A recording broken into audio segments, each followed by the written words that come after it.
Hello, Libra. Sarah here from Divinely You. Thank you so much for tuning in. Taking this opportunity to sort of walk each sun sign through this Mars in Gemini transit. Mars entered Gemini on August 20th, roughly, depending on your time zone, of 2022. And it is here until March 22nd of 2023. So that is a long time for Mars to be in a one sign. It's going to be here, it's going to retrograde, it's going to go direct, and then it's going to eventually leave out of Gemini. And so I wanted to kind of talk about how that affects each sun sign through the house system. And so the houses I think about as the life area. And so this transit, this Mars and Gemini transit, is moving through the 9th house for Libra. And my internet connection's unstable, so if I'm hiccuping, I'm sorry. Welcome to my world. It's kind of been the way it's been. Anyway, and so for Libra, this is in the 9th house, and the 9th house is all about sort of deep, like cultural, ethical, sort of morals, deep kind of religious values.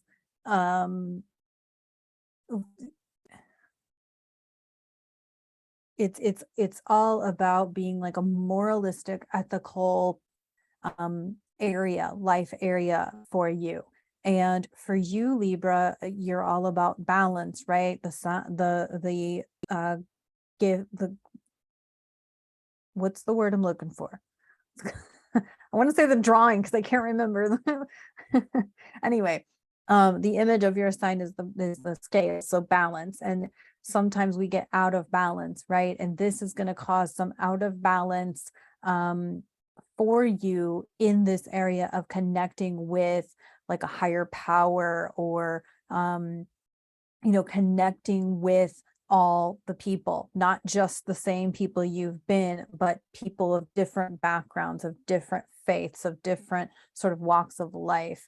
And so this could really hit you very deeply.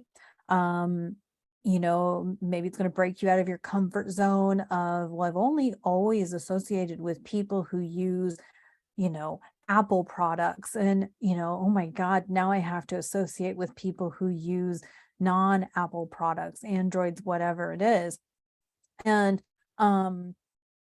so during this Mars and Gemini transit, we will also have Mercury go retrograde in your sign and move back into Virgo, which is your previous sign. And so I really feel like that Mercury retrograde is kind of going to hit you hard, because it is going to mentally knock you off balance, because it's going to have you dig into your beliefs, your philosophies, your maybe what's been your innate stability around your belief system. And then we will have this Mars square Venus, which is going to cause squares create like an opportunity for us to learn and grow. And so with Mars square Venus, we're going to have the masculine square the feminine. And so there could be like this like upset in the balance for you mentally of your masculine and feminine energies within you. Could be partnerships, could be, romantic relationships or otherwise, but within each of us, we have that masculine and feminine energy. And so there could be some upset or unsettledness or instability, around that kind of energy within us, as it relates to something like your philosophies or your belief systems, or your way of interacting with the non-Apple users, right? And then we will have Saturn square Uranus towards the end of September. This is going to be restrictions. This is going to be control. This is going to be a tough transit. We've had some of these before back in 2021. We had a lot of these. And so these Saturn square Uranus. So we're going to experience that again. And so that could further cause like a disruption for you in this area. Then we will have Pluto go direct. This is where I feel like the strongest shift in the energy is going to be, is Pluto's going to turn direct, and it's been in Capricorn, and it's going to turn and look at Aquarius like, oh, hey, hi, we're coming together next. And so I feel like there's going to be a strong energy shift around the beginning of October. And then Mars will go retrograde on October 31st. And during that Scorpio season, we will also see eclipses. So that's going to amplify all this that's going on, all of this sort of disruption or this unsettledness that's bringing you to this higher place of maybe being more accepting or more inclusive or more understanding of other people's morals and values and philosophies. And then Mars will go direct mid-January, and it will eventually leave Gemini in March of 2023, right before Pluto goes into Aquarius. And so we're going to be here for a while, and there's a lot of work happening. There's a lot of mental work happening. And so if you are a Libra who is feeling sort of out of balance already, and you've been searching for balance, I would say change your search engine, because like I feel like that's what the energy is suggesting, is it's time for a new search engine, right? It's time for a new way of finding the balance, because the systems that are no longer working are going to go away, and it's going to feel very uncomfortable and very unsettling. However, the opportunity or the invitation is to really look in a different direction for where you can find that balance. And maybe this is going to be like you're going to change your religious beliefs. Maybe this is going to be, you're going to relocate, maybe even internationally. Maybe you're going to enter a relationship with somebody who's completely unfamiliar to what you've had before. That kind of thing could be occurring.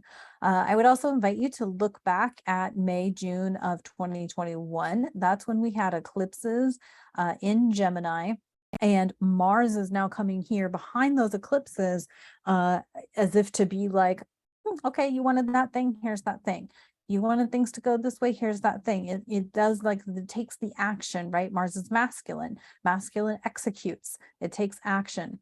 And it's also fiery, so it's going to kind of light a fire under your butt to get you to see things from a different perspective, to get you to look for the balance in a different way, or in a new way. And so look back at your calendar, your social media, your photos, see what was going on for you. Or maybe, if you journal, look at your journal, see what you were thinking about, talking about in May or June of 2021. Yeah, this is a general overview for Sun in Libra. So if you want a more individualized one-to-one reading with me, so I can look at your chart and kind of guide you through what's specifically occurring for you, happy to do that. You can contact me below. If you have questions, you can leave me a comment below. And to really, support you in getting through this, we really want to connect with the earth, ground in, really connect that white pillar of light to kind of come from your feet, come from your sits bones, and really pull you into the earth, because no matter what, we live on earth right now. And you can work with your root chakra. You can work with hematite. That is a stone that is directly associated with Mars. You can also work with red jasper, which is what I have here, to really activate and work with and find that balance in your root chakra, right? And then, of course, smoky quartz, which is an earthy stone. So grounding into the earth and really getting not only support from the earth, but your energy supporting the earth. Right, we're kind of in that, like, we need the earth as much as the earth needs us kind of mode right now. And so there's those kinds of things. Definitely take some time to get quiet and meditate or journal, to really just focus on like, okay, this shit is upsetting. This is out of balance. This is out of whack, and I need stability. And it may take a minute. It's going to take some work to kind of find that stability through this crazy transit. But it is available for you. It's just going to be something completely innovative and different than what you probably have previously experienced. So I hope this was helpful. I appreciate you for tuning in. I'm sending you a lot of love, and I'll see you in the next crazy video.